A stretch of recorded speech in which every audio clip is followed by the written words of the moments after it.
Hello hello guys, guys. मैं हूं तस्कीर। मैं हूं नोमान। हम लोग रिएक्शन करेंगे इस वीडियो के अंदर। First locally manufactured gun boat launched Pakistan में। कौन सी गन बोट है, क्या है? बोट यानी कि कोई नाव बनाई गई है पाकिस्तान के अंदर। किस तरीके की गन बोट बनाई गई है देखते हैं डिटेल्स में। Let's start.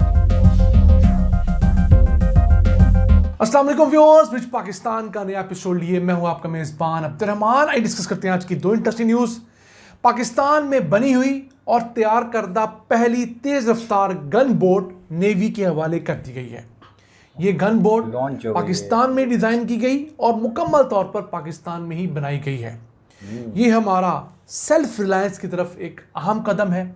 आज आपको बताएंगे कि पाकिस्तान में कौन कौन सी नेवी की मुख्तलिफ फ्लीट की चीज़ें बन रही हैं और एक बड़ा कमर्शियल सेक्टर का भी जहाज़ ज़ेर तामीर है। इसके अलावा आज की दूसरी खबर गवादर से है, जहां पर ज़ेर तामीर 12 लाख गैलन समंदरी पानी को साफ करके मीठे पानी में कन्वर्ट करने वाला डिसैलिनेशन प्लांट मुकम्मल हो गया है और उससे अब गवादर शहर के लोगों को पानी की फ्राहमी भी शुरू हो गई है। ये खबर प्रोग्राम के दूसरे हिस्से में डिस्कस करेंगे, लेकिन पहले चलते हैं आज की सबसे अहम खबर क्या नाम। पाकिस्तान में मुकामी सतह पर डिज़ाइन करदा और तैयार करदा पहली तेज़ रफ्तार गन बोट पाकिस्तान नेवी के हवाले कर दी गई है। PNS साहिवाल, जो मुकम्मल तौर पर कराची शिपयार्ड इंजीनियरिंग वर्क्स ने डिज़ाइन की और यहाँ पर उससे बनाने के बाद मुकम्मल की है। ये तवील फासले तक मार करने वाली ऐसी एक स्पीड बोट है जिसके ऊपर सेमी ऑटोमेटिक गन है। ये रडार से बचने की बहुत हद तक शायद रखती है, जिसे स्टेल्थ टेक्नोलॉजी कहते हैं। फिर इसके अंदर जो आर्मर प्रोटेक्शन है वो भी है कि अगर इसके ऊपर जो गोलियां लगे उनसे भी किसी हद तक ये महफूज रह सकती हैं। अगर बात करें इसकी लंबाई की तो 155 फुट इसकी लंबाई है और इसकी रफ्तार 30 नॉट तक है, यानी कि 61 किलोमीटर फी घंटा की रफ्तार से, इंतहाई तेज़ रफ्तारी से ये ट्रैवल कर सकती है। अब ये गन बोट जो है, चूँकि पाकिस्तान में बनी है तो इसलिए भी अहम है कि पाकिस्तान आहिस्ता आहिस्ता नेवी के मैदान में भी अपनी चीज़ें खुद बना रहा है। इससे पहले पाकिस्तान ने तुर्की के इश्तराक से 2 कॉर्वेट शिप पाकिस्तान में बनाए हैं। ये जंग में इस्तेमाल होने वाले निस्बतन छोटे साइज़ के जंगी बहरी जहाज़ होते हैं, लेकिन इनसे इब्तिदा की जाती है, फिर उसके बाद उससे बड़े साइज़ के और उससे बड़े साइज़ के शिप्स बनेंगे। 4 बनाने थे, 2 तुर्की में बने, 2 ट्रांसफ़र ऑफ टेक्नोलॉजी के तहत पाकिस्तान के अंदर इसी Karachi shipyard and engineering works में बने हैं। तो ये खुद कफालत का एक ऐसा ज़रूरी सफ़र है। जब हमने चाइना के इश्तराक से GF-17 थंडर जदीद तरीन तैयारे बनाए, ब्लॉक 1, ब्लॉक 2, ब्लॉक 3 तक हम जा चुके हैं। उससे आगे हम तुर्की के इश्तराक से ही कान नाम का एक ऐसा हवाई जहाज़ बना रहे हैं जो कि 5th जनरेशन फाइटर एयरक्राफ्ट है।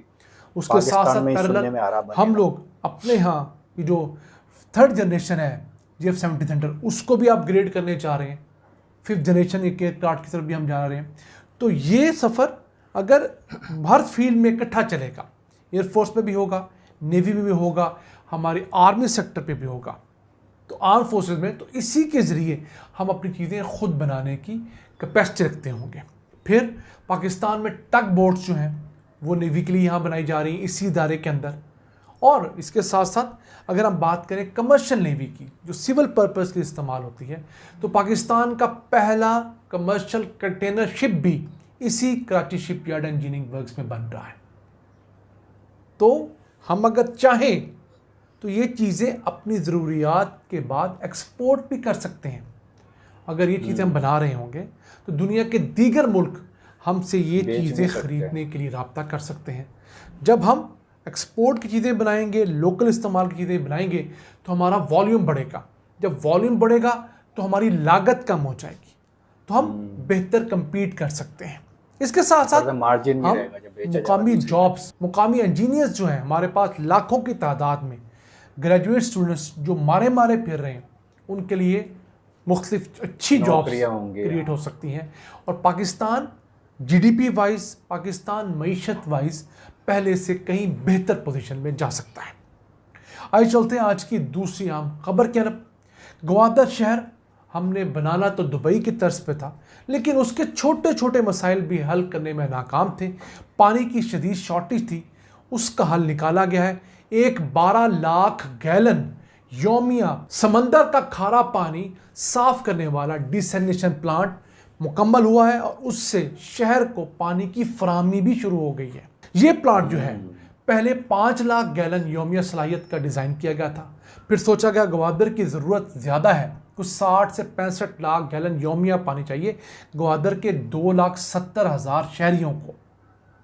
अब एक मुनासिब दर्जे का शहर बन चुका है, ओल्ड ग्वादर और न्यू ग्वादर को हम शामिल करें तो उसके लिए फिर इसको अपग्रेड किया गया, 12 लाख गैलन की सलाहियत पे लेके जाया गया।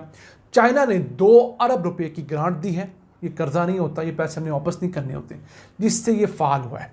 अच्छा, इसके काम लिए करने के लिए समंदर से 1 किलोमीटर की पाइपलाइन बिछी बड़ी और फिर उसके बाद शहर के अंदर 141 किलोमीटर की जो है पाइपलाइंस बिछ चुकी जिनके जरिए पानी मुहैया किया जा रहा है। फिर 158 किलोमीटर की पाइपलाइंस 2 बड़े डैम से भी बिछा ली गई हैं, मुकम्मल हो गई हैं शहर तक। एक है शादीकोट डैम और दूसरा है स्वाट डैम। तो इन डैम्स के जरिए भी पानी जब शहर को मिलेगा तो उम्मीद है 5 मिलियन गैलन योमिया पानी अनकरीब ग्वादर शहर को दस्तयाब हो जाएगा।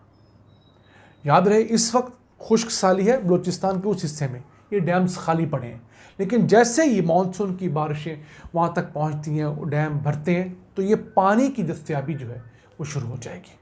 आप इन चीज़ों से अंदाज़ा लगाइए कि हमने जो काम करना होता है वो कितना ताख़ीर से करते हैं। ग्वादर शहर को पानी सबसे बुनियादी ज़रूरत अब जाके हम मुहैया कर पा रहे हैं। ये 2005-06 में पोर्ट मुकम्मल हो चुकी है, 20 साल बाद पोर्ट मुकम्मल होने के हम वहाँ पर डिसैलिनेशन प्लांट लगा के मुकम्मल कर रहे हैं। हालांकि डिसैलिनेशन प्लांट कोई बहुत बड़ी टेक्नोलॉजी नहीं है। सऊदीया, यूएई, इसराइल अपनी पानी की मेजर ज़रूरियात समंदर के खारे पानी को डिसैलिनेशन प्लांट के ज़रिए पीने काबिल बना के पूरी कर रहे हैं। फिर कराची जैसा शहर हमारा आज तक प्यासा मरता है, क्यों? हम लोगों ने समंदर से डिसैलिनेशन प्लांट लगा के पानी ही हासिल नहीं किया। कितना मुश्किल था। यानी कि इंडस्ट्री पैसे भरने को तैयार है, लेकिन हम लोग ऐसे प्रोडक्ट लगाने को तैयार नहीं हैं जिनसे आवाम को फ़ायदा हो। अब ग्वादर के शहरियों को कुछ आसाइश तो हुई है, उम्मीद करते हैं डैम्स भरेंगे उससे भी कुछ बेहतरी आएगी। एक 5 मिलियन गैलन का एक बड़ा डिसैलिनेशन प्लांट प्लानिंग फेज में है, वो शायद 5 साल बाद बने। लेकिन चले, ग्वादर ने अगर एक्सपैंड करना है तो पानी की ज़रूरियात, बिजली की ज़रूरियात, दीगर बुनियादी इंफ्रास्ट्रक्चर आप नए शहर के साथ साथ पुराने शहर को देंगे तो तब इस शहर के अंदर तरक्की मुमकिन होगी। वरना वो जो महरूमी हम हर तरफ बलूचिस्तान में देखते हैं वो यहाँ भी मज़ीद बढ़ेंगी। नाज़रीन, ये था आज का एपिसोड। हमें उम्मीद है आपको पसंद आया होगा। अपनी सजेशंस, अपनी आरा से हमें आगाह रखा करें।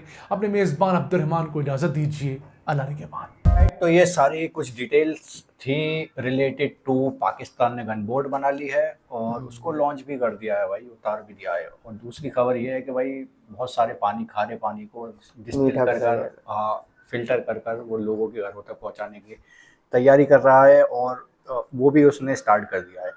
तो सबसे बड़ी चीज़ गन बोट को देखकर हमने इस वीडियो को देखा था कि भाई गन बोट आखिर है क्या चीज़। पाकिस्तान मेड चीज़ है ये। पाकिस्तान ने एक ऐसी नाव बना दी है जो जहाँ से फायरिंग भी कर सकते हैं, कुछ स्पीड से, तेज़ स्पीड से समंदर में चल भी सकती है वो।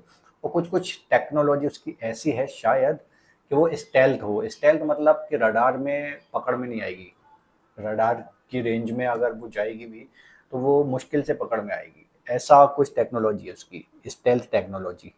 तो ये भी एक बड़ी बात है कि पाकिस्तान इस फील्ड में भी काम कर रहा है, चाहे ज़मीनी फ़ौज हो, चाहे समुद्री फ़ौज हो या आसमानी फ़ौज हो पाकिस्तान की, उसमें वो टेक्नोलॉजी अपनी डालने की कोशिश कर रहा है, सेल्फ मेड, जिससे पाकिस्तान को बहुत ज़्यादा फ़ायदा होने वाला है। आई थिंक कि ये सारी चीज़ें बनाएगा तो उसका बिजनेस भी बढ़ेगा, दूसरी कंट्रीज़ लेना चाहेंगी। ये भी एक चीज़ है, दूसरी कंट्रीज से जब उसका बिजनेस होगा तो उसके पास पैसा आएगा। मतलब कम लागत में अपनी सेल्फ मेड जो चीज़ें हैं वो दूसरों को भी अगर बेचेगा पाकिस्तान तो उसकी इकोनॉमी पे असर पड़ेगा, वो चीज़ मजबूत होगी उसकी। और जब इकोनॉमी पे असर पड़ेगा तो वहाँ के जो लोग हैं हाँ, जैसे घूम रहे हैं, हाँ, जो अपने अंदर काम करवाएंगे, ये सारी फैक्ट्रीज वगैरह लगेंगी इनकी, बड़े लेवल पर काम करेंगे अगर गवर्नमेंट की तरफ से, तो वहाँ पे जो बेरोजगार लोग हैं उसको भी जॉब मिलेगी। तो ये तगड़ा सीन है। वैसे कई चीज़ें भाई हैरान कर देती हैं, कभी कभी हमें नई नई चीज़ें सुनने को मिलती है कि पाकिस्तान अब ये कर रहा है, अब इस चीज़ में कदम उठा रहा है, ये कर रहा है। क्योंकि हम लोग यहाँ बैठ कर नहीं देख सकते इंडिया में कि पाकिस्तान में क्या चल रहा है। हमें कुछ इन्फॉर्मेशन के ज़रिए ही हमें पता चलता है कि भाई वहाँ पर आखिर आजकल चल क्या रहा है। तो बढ़िया इन्फॉर्मेटिव वीडियो था, आई थिंक आपको पसंद आया होगा। एंड करते हैं वीडियो को, बाय बाय, टेक केयर।